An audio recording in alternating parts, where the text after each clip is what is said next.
Hello students, this is Bhaskaran welcoming you to Adarsh e-learning program. Now we are going to see the remaining and concluding part of Prose 6, the last lesson written by Alphonse Daudet. Students, now let me read the passage. Poor man, it was in honor of this last lesson that he had put on his fine Sunday clothes. And now I understood why the old men of the village were sitting there in the back of the room. It was because they were sorry too that they had not gone to school more.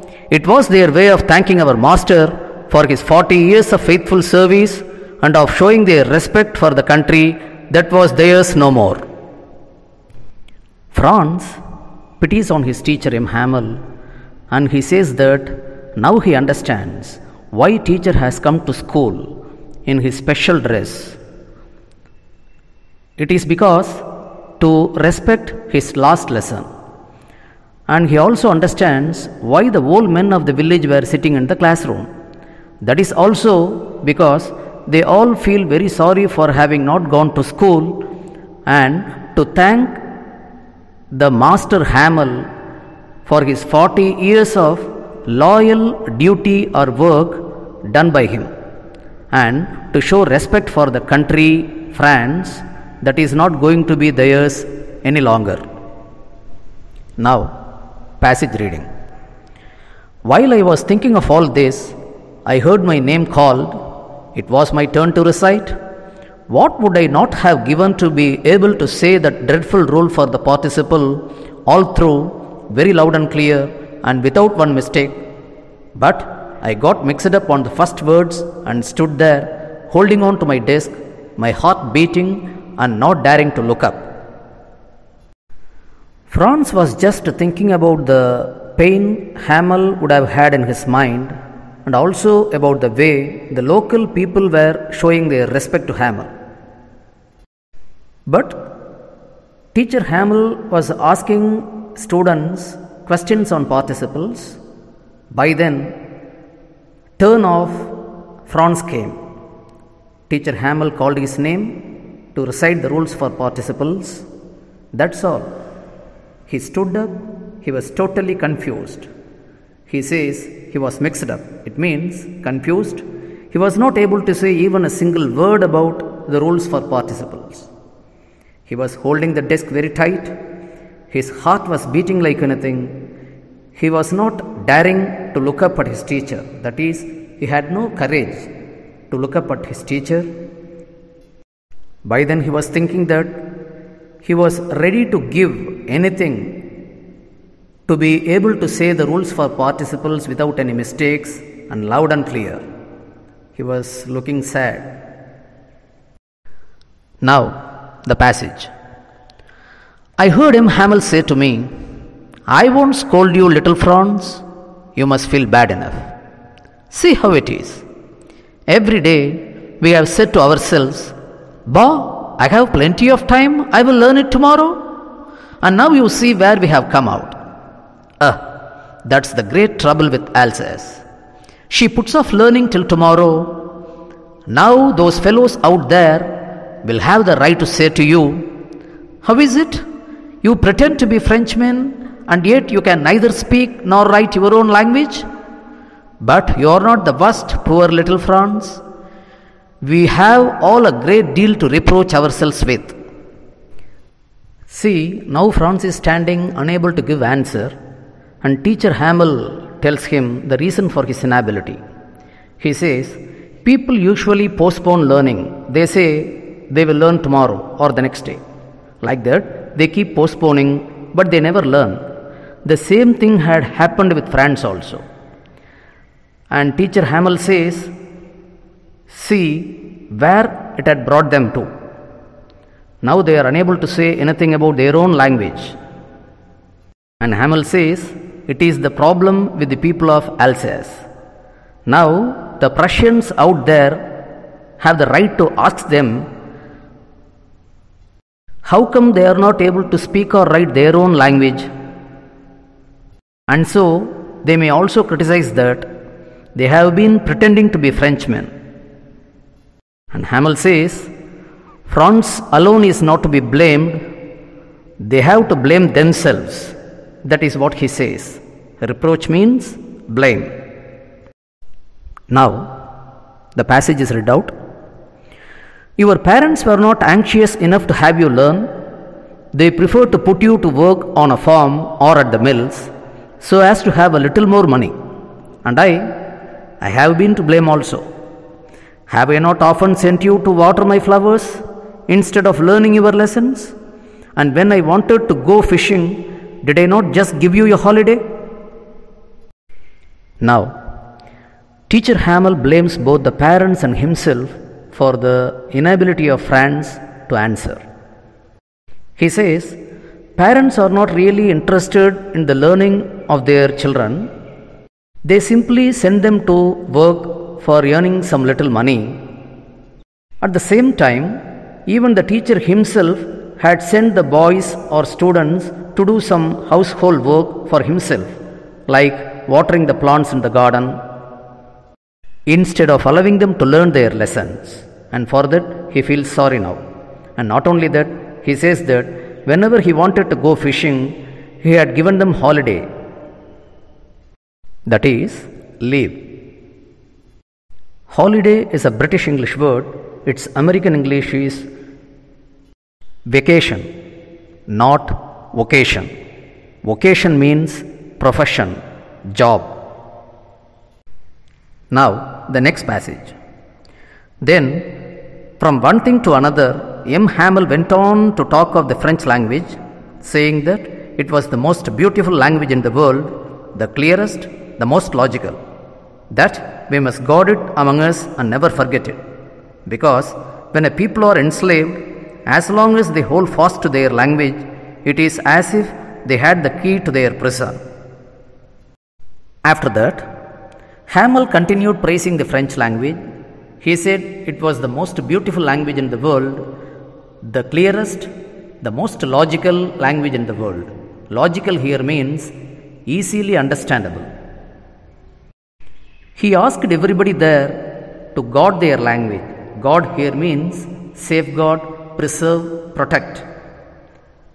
And he asked them not to forget it, because he says, when a people are enslaved, that is, when the people of a country are enslaved, that is, made slaves, only their language is the key to their freedom. Here, we have to see about a few words. You all know the meaning of the word people. You know it is a plural word, but here it's a singular word. That is why the article a is used before it. As a singular word, it means a country. So, Hamel says, when a people are enslaved, by that he means when the people of a country are enslaved, that is, made slaves. But after the word people, you find the plural verb are, because Hamel says, when the people of a country are enslaved, that is, when the people of a country are made slaves, only their language could save them, could give them freedom. That is what Hamel says. The key to their prison means the solution to their imprisonment or slavery, or the means to their freedom. And now, the next passage.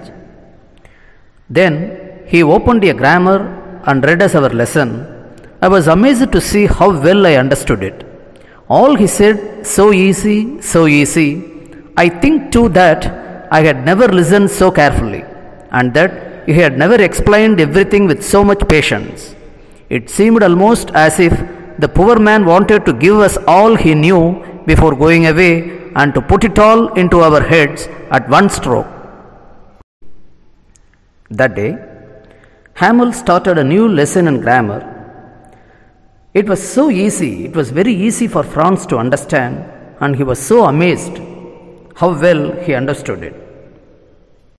He felt it very easy, and he thought he never listened to Hamel so carefully, and also that even Hamel had never explained all the lessons with so much of patience. Patience means tolerance, endurance. The way Hamel taught that day seemed as if that poor man, that is, pitiable man, wanted to teach everything he knew to them before he left school, and that too to do everything in a single attempt. That is what the phrase "at one stroke" means. Now, let's move on to the next passage. After the grammar, we had a lesson in writing. That day, M. Hamel had new copies for us written in beautiful round hand: France, Alsace, France, Alsace. They looked like flags floating everywhere in the schoolroom, hung from the rod at the top of our desks. You ought to have seen how everyone set to work and how quiet it was. The only sound was the scratching of the pens over the paper. Once, some beetles flew in, but nobody paid any attention to them, not even the littlest ones, who worked right on tracing their fish hooks as if that was French too. On the roof, the pigeons cooed very low, and I thought to myself, will they make them sing in German, even the pigeons? That day, after the grammar session, they had a writing session, and Hamel gave them new copies to practice writing. Those copies were written in a beautiful round hand. The words France and Alsace were written everywhere in it. The writing pattern on those copies looked like flags floating everywhere in the classroom, within the schoolroom. And so beautiful they were. Everybody was writing it very quietly, and only the sound that could be heard within the classroom was scratching of the pens over the papers. The time, even some beetles flew in, but even the littlest students, the youngest students in the classroom, did not pay any attention to the beetles, that is, they did not listen to them. They were very seriously and sincerely writing. That time, the pigeons in the classroom cooed, and that made Franz wonder if the Prussians would make even those pigeons coo in German language. Pigeons means doves, and coo means the sound made by doves. Now, passage reading. Whenever I looked up from my writing, I saw M. Hamel sitting motionless in his chair and gazing first at one thing, then at another, as if he wanted to fix in his mind just how everything looked in that little schoolroom. Fancy, for 40 years he had been there in the same place, with his garden outside the window and his class in front of him, just like that. Franz was writing something, and whenever he looked up at his teacher Hamel, Hamel was sitting motionless, that is, still in his chair, and gazing first at one thing, then at another, that is, staring at one thing, looking very carefully at one thing, looking steadily at one thing now, and then at the other thing. It appeared as if he wanted to record everything in his mind so that he can remember everything and recall whenever he wants. So he was looking around the classroom. He was trying to fix everything in his mind, to record everything. Fancy, it means imagine. Just imagine, he had been there for 40 years, at the same place, working in the same school, with his garden outside the window and the classroom in front of him. Just he is seeing it now. So, since he had lived so attached with the school and students for 40 years, he feels very painful and he wants to remember everything. So, he was looking very steadily at everything, trying to record everything, etch everything in his memory and mind. Now, the next passage.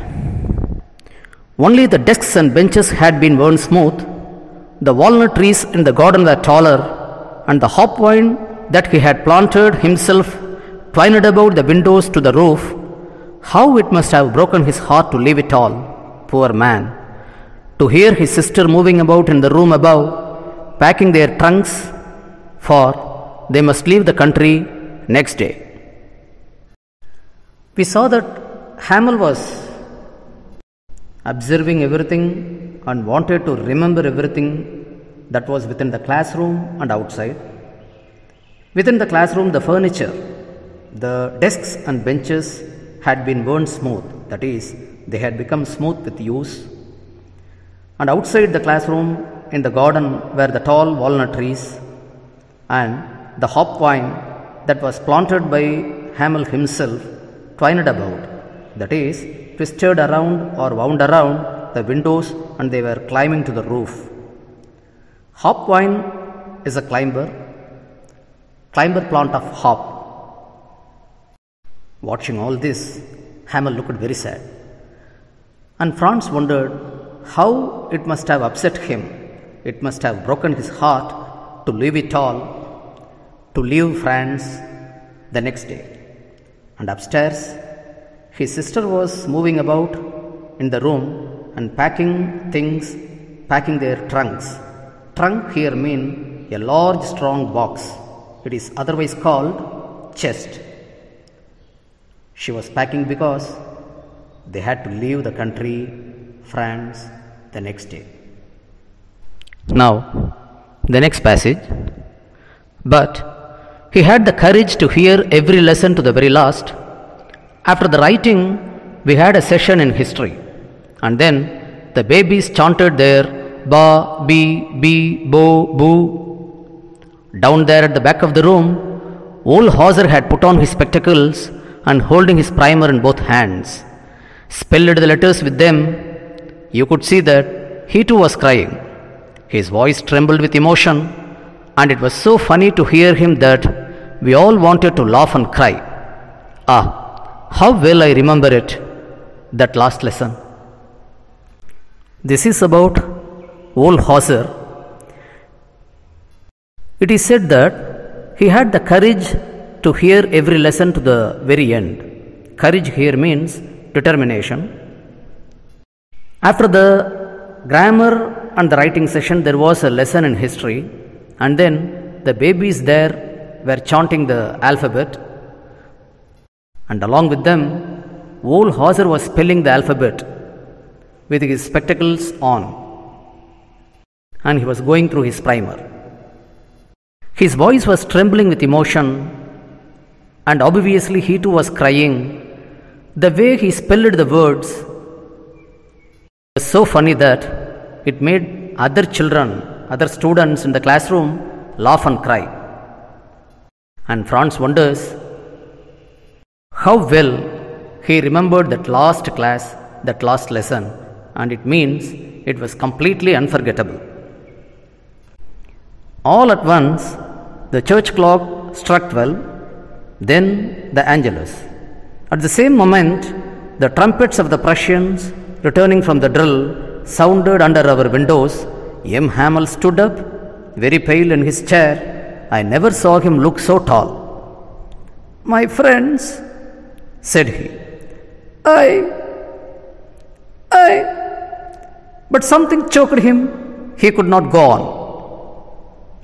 Here, Angelus means the prayer done in the morning, at noon, and in the evening. When the class was going on, the church clock struck 12. It was 12 o'clock noon, and the noon prayer was heard. Same time, trumpets were being blown by the Prussians. Trumpet is a musical instrument, a brass wind musical instrument. It was being blown by the Prussians, and they were returning from the drill. It sounded very close under the windows.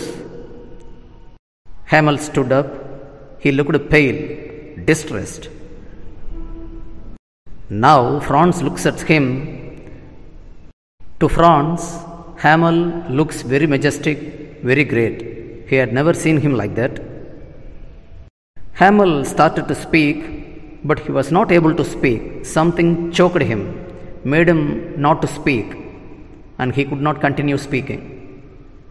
He was very emotional. Then he turned to the blackboard, took a piece of chalk, and bearing on with all his might, he wrote as large as he could, "Vive la France."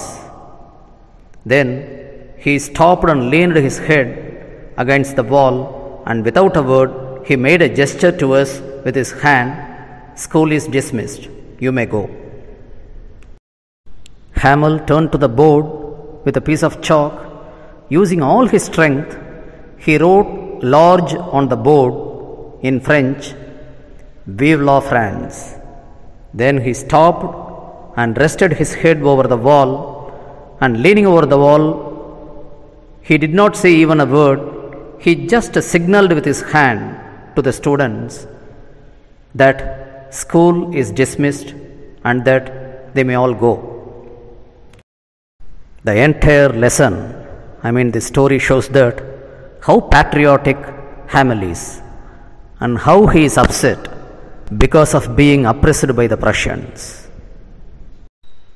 Dear students, I hope I have made you understand this lesson to the greatest extent possible. Thank you. Thank you very much.